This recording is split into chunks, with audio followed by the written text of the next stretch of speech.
மயிலாடுதுறை மாவட்டம் சீர்காழி பழைய பேருந்து நிலையம் அருகில் இன்று காலை காங்கிரஸ் கட்சியின் சார்பில் திமுக இளைஞரணி கூட்டத்தில் தீர்மான நகலை காங்கிரஸ் கட்சியினர் எரிக்கும் போராட்டத்தில் ஈடுபட்டனர்.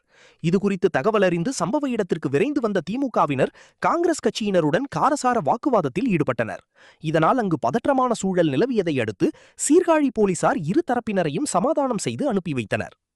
காங்கிரசாரின் இந்த செயலுக்கு எதிரொலியாக இன்று மாலை சீர்காழி புதிய பேருந்து நிலையம் அருகில் திமுக சார்பில் பிரம்மாண்ட கண்டன ஆர்ப்பாட்டம் நடைபெற்றது. திமுக மாவட்ட இளைஞரணி செயலாளர் மருது தலைமையில் நடைபெற்ற இந்த ஆர்ப்பாட்டத்திற்கு சீர்காழி நகர திமுக செயலாளர் சுப்பராயன், சீர்காழி மேற்கு ஒன்றிய திமுக செயலாளர் பிரபாகரன் ஆகியோர் முன்னிலை வகித்தனர். மாநில இளைஞரணி மாநாட்டு நகலை தீயிட்டு எரித்த காங்கிரஸ் நிர்வாகிகளை கண்டித்து திமுகவினர் கடுமையான கோஷங்களை எழுப்பினர். ஆர்ப்பாட்டத்தின் போது திமுகவினர் திடீரென காங்கிரஸ் தலைவர் ராகுல் காந்தியின் உருவப்பொம்மையை தீயிட்டு கொளுத்தி பிரதான சாலையில் வீசினர். இதனால் அங்கு மீண்டும் பதற்றம் தொற்றிக்கொண்டது.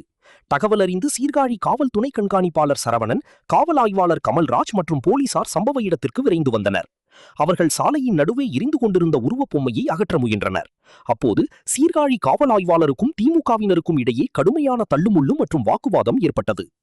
இச்சம்பவம் காரணமாக மயிலாடுதுறை சிதம்பரம் பிரதான சாலையில் சுமார் 15 நிமிடங்களுக்கும் மேலாக போக்குவரத்து கடுமையாக பாதிக்கப்பட்டது.